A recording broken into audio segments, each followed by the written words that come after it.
E aí pessoal, como estão vocês? Eu estou aqui hoje com meu amigo Gustavo Silva Lira E aí galera, beleza? e nós iremos falar hoje sobre a lição 11 da Escola Sabatina dos Adolescentes. Crença mais valores é igual a ação. Daqui a pouco eu vou apresentar para vocês um convidado muito especial que estará conosco hoje. Mas basicamente todos nós hoje iremos falar de maneira mais geral sobre a lição e como podemos aplicar as mensagens nos dias de hoje. E a história dessa semana começa com Paulo em Bereia. E tá lá em Atos 17, 11 e 12, que diz assim: Em Bereia, Paulo encontrou os judeus dispostos a examinar a verdade.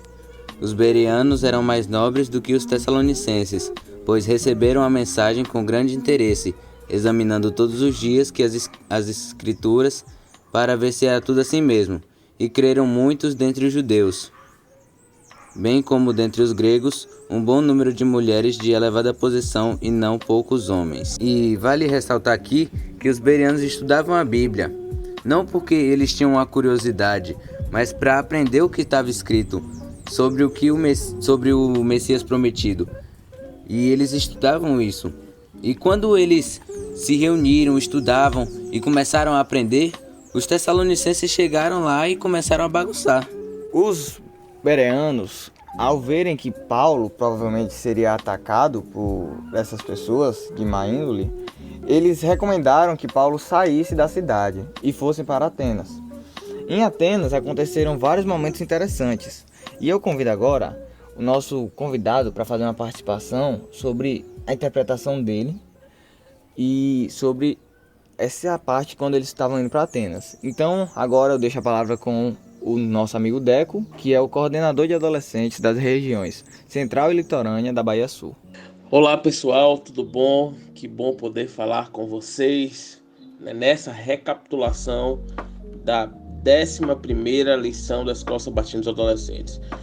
Antes de nós respondermos essa pergunta, né, por que Paulo e Silas não foram bem recebidos em Atenas, é bom a gente fazer um apanhado histórico e entender algumas características, né, daquela população naquele tempo. Por exemplo, o povo de Tessalônico, né, eles eram povos que eram oriundos de cidade rica, uma cidade influente, né, que é Tessalônica.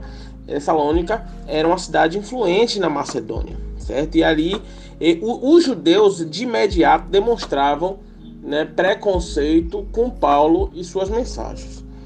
Quando a gente fala de Bereia, que era uma cidade macedônica, né, que ficava mais ou menos 80 quilômetros de Tessalônica, né, lá o povo, a população, os seus habitantes, eram convertidos ao cristianismo e tinham dentro de suas características principais a bondade e o interesse em investigar e conhecer mais sobre a verdade das escrituras. Já Atenas, ele era o centro da cultura, né? E principalmente algumas ciências como a filosofia. A filosofia era oriunda de Atenas, né? E lá era considerada Atenas uma cidade universitária, né? Principalmente do Império Romano. E havia mais ou menos umas 250 mil pessoas lá em Atenas. É bom a gente também perceber, né, que a Acrópole, né, era o ponto focal de Atenas, que no caso a Acrópole era uma colina de mais ou menos 150 metros de altitude, e lá, né, ficava vários templos famosos. Os filósofos, que eram a população de Atenas, eles valorizavam muito, muito mesmo a lógica, e essa valorização era muito acima até das emoções. E eles procuravam, né, tentavam obter uma harmonia, né, reprimindo o desejo pelo prazer. Os dois grupos, tanto os filósofos reprimidos, né, como os filósofos epicureus, é melhor trabalhar dessa forma, né, eles achavam estranho o ensino de Paulo, né? Eles se interessaram em ouvir, mas acharam estranho o ensino de Paulo. E Paulo, ele, quando na sua fala, procurou falar com coragem, usar sabedoria, né? E nesse momento, os ouvintes ficaram impressionados com tanto conhecimento, né? E da forma como Paulo apresentou a escritura. Só que algumas pessoas de Atenas chamavam Paulo de tagarela, né? E no seu discurso, né, um grupo percebeu que não valeria a pena conceder uma audiência no Areópago. Outros acreditavam que sim, né? Muitas pessoas ficaram impressionadas com a eloquência de Paulo, né? E tudo isso, né, outras pessoas não ficaram tão impressionadas. E aí foi possível, de forma bem nítida, quando estudamos a lição, perceber que quais eram as crenças e os valores de Paulo. E essas crenças e esses valores de Paulo, né,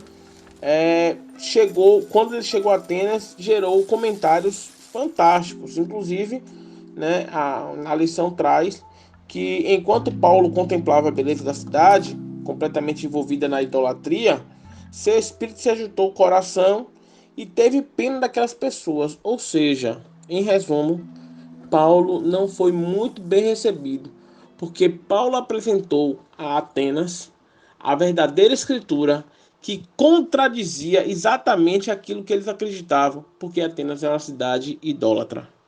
É interessante que o pessoal de Atenas, os atenienses, eles eram muito curiosos em relação ao conhecimento, eles gostavam de aprender diversas coisas. Porém, quando Paulo chegou lá, eles se sentiram incomodados, pois Paulo ele estava meio mal vestido, estava até talvez fedendo, por causa que ele tinha saído de emergência de Bereia. Então o pessoal pensou que Paulo ele não traria informações úteis para aquele pessoal.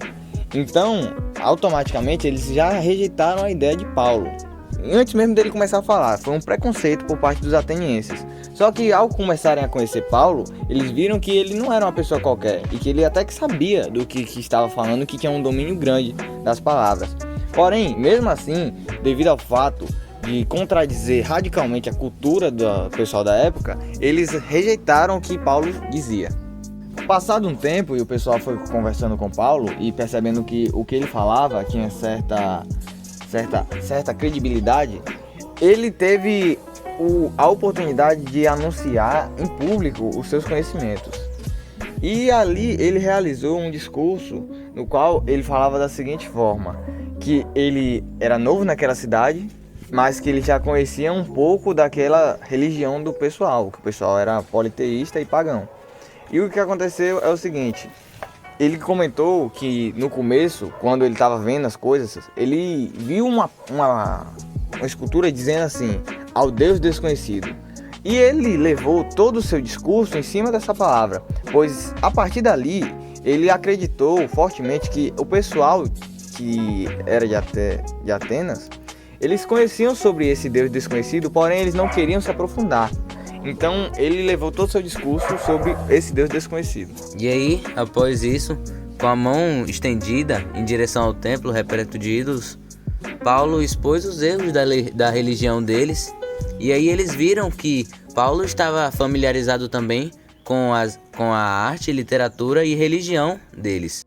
É importante levar isso para os dias de hoje da seguinte forma. Nós também precisamos estar bem fundados na nossa religião. Precisamos estar cientes do que é a nossa religião, estar ciente que nossa religião se baseia unicamente na Bíblia, nas doutrinas que nós construímos, e que precisamos conhecer essas doutrinas para que nós consigamos discutir e conversar com as pessoas e assim pregar o evangelho para todo mundo, que é o nosso principal objetivo. No livro Os Embaixadores, na página 114, fala o seguinte: se o discurso inspirador de Paulo fosse um ataque direto aos deuses e aos grandes homens da cidade, ele correria o perigo de ser executado como Sócrates. Porém, com um discernimento que veio do amor divino, o apóstolo afastou os pensamentos do povo dos deuses pagãos, revelando a ele o Deus verdadeiro. Então, com o discurso de Paulo, o povo conseguiu entender que os deuses que eles cultuavam não eram o Deus verdadeiro e começaram a aceitar a palavra que vinha de Paulo. Isso só acontece porque Paulo era uma pessoa extremamente preparada. Paulo ele era um missionário de excelência. Ele jejuava, ele orava, ele estava bem firme nas palavras, e é assim que devemos ser hoje em dia também. E hoje, as verdades das escrituras, da Bíblia que a gente fala para as pessoas, tem que ser levada a todo mundo, principalmente as pessoas grandes com influência e tal, porque para que elas possam escolher entre obedecer a Deus ou não. Agora eu convido ao nosso amigo Deco, nosso amigo e convidado Deco, para que fale como que ele faz para pregar a palavra para pessoas diferentes, para pessoas de outros lugares, que talvez até poderosas com alta influência. Quando nos deparamos com a necessidade de pregar o Evangelho, a gente tem que lembrar aquilo que está escrito lá em 1 Coríntios 9, 22. Fiz-me como fraco para os fracos, para ganhar os fracos. Fiz-me tudo para todos por meio de chegar a salvar alguns. A gente tem que observar primeiro em qual meio nós estamos e utilizar palavras que cheguem como um aroma suave ao ouvido daquelas pessoas, no intuito de fazer com que aquelas pessoas tenham a vontade cada vez mais clara de conversar com você sobre aquele assunto. Não chegar indo ao encontro de forma clara daquilo que as pessoas acreditam. Porque quando a gente vai ao encontro daquilo que as pessoas acreditam, com certeza a gente vai entrar com um choque muito grande, né? E isso faz com que as pessoas tenham repudio da gente. Um ponto importantíssimo para a gente é fazer da mesma forma que Paulo fez. Procurar ser a ponte entre Deus e o ser humano. Ou melhor, levar Deus às pessoas. E ainda digo mais, levar aquele ser humano, aquela pessoa, a conhecer o verdadeiro caráter de Deus. Esse é um segredo claro, né? E Paulo também demonstrou, já que a gente está falando de Paulo, né, na lição, Paulo demonstrou a importância de pregar sobre Jesus. O seu amor, o seu sacrifício, tudo que ele havia feito na cruz do Calvário. E isso nos motiva cada vez mais a dedicar nosso tempo a levar a mensagem de salvação a todos. Porque quando Jesus morreu na cruz do Calvário, ele estendeu a possibilidade de salvação a todos.